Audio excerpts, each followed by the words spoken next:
The new year brought no respite from California's devastating wildfire season. As of January 12, 2025, multiple fires continue to rage across the state.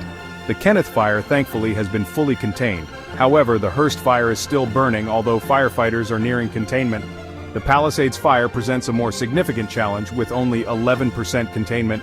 Meanwhile, the Eaton Fire continues to spread, currently at 27% containment. These ongoing blazes underscore the persistent threat of wildfires in California. These fires have already scorched thousands of acres, destroyed homes and businesses, and forced thousands to evacuate. The human toll is immeasurable, with lives lost and communities forever changed. The economic impact is also staggering, with billions of dollars in damages expected. The fires are a stark reminder of the increasing frequency and intensity of wildfires in the American West, driven by climate change and human activity. They also highlight the challenges of wildfire management and the need for increased preparedness and resilience. As firefighters continue to battle these blazes, the state of California faces a long and difficult road to recovery. The immediate priority is containing the fires and providing aid to those affected. However, the state must also address the underlying factors contributing to these disasters and build a more resilient future. Former President Donald Trump has seized on the California wildfire crisis, using it as an opportunity to criticize his political opponents. He has directed his ire at Governor Gavin Newsom and Los Angeles Mayor Karen Bass, blaming them for the fires and alleging mismanagement.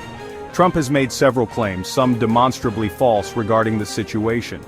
He asserted that Newsom refused a water restoration declaration, a document that doesn't exist. He also referenced a 2020 memorandum, which Newsom opposed to protect endangered species, as if it were relevant to the current firefighting efforts. Furthermore, Trump accused the Biden administration of misusing FEMA funds without providing any evidence. These accusations, devoid of factual basis, appear to be politically motivated attempts to exploit the crisis for partisan gain. Trump's pronouncements do little to address the very real challenges facing California. Instead, they serve to further polarize the already contentious political climate. The wildfires have also brought to light the critical issue of water management in California. Governor Newsom acknowledged that water shortages had impacted the functionality of some hydrants. This revelation has reignited debate over California's complex and often contentious water policies. Adding fuel to the fire, California's Attorney General previously blocked a federal water diversion effort, citing potential harm to endangered species. This decision, while aimed at environmental protection, has drawn criticism from those who believe it hindered firefighting efforts. However, water management expert Jeffrey Mount asserts that federal water delivery doesn't directly affect the water supply used for firefighting. He explains that most Southern California reservoirs are currently above average levels. The Santa Ynez Reservoir, however, a crucial source of water for the region, was offline for scheduled maintenance during the fires. This unfortunate timing exacerbated the water shortage issues.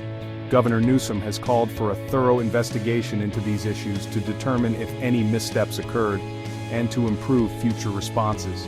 The water situation underscores the complex interplay of environmental concerns, infrastructure management, and disaster preparedness.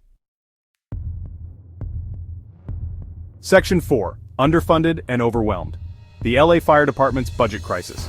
The LA Fire Department, or LAFD, has found itself on the front lines of this crisis, battling multiple blazes with strained resources. Fire Chief Kristen Crowley has publicly stated that a $17.6 million budget reduction has hampered the department's ability to respond effectively to the wildfires. Crowley argues that the cuts have led to staffing shortages, outdated equipment, and a decrease in training opportunities. These limitations, she contends, have directly impacted the LAFD's capacity to contain the fires and protect lives and property. However, Mayor Bass disputes these claims, arguing that the overall LAFD budget has actually increased. She points to significant pay raises for firefighters and investments in new equipment as evidence of her commitment to the department. While the details of the budget debate are complex, the fact remains that the LAFD is facing immense challenges.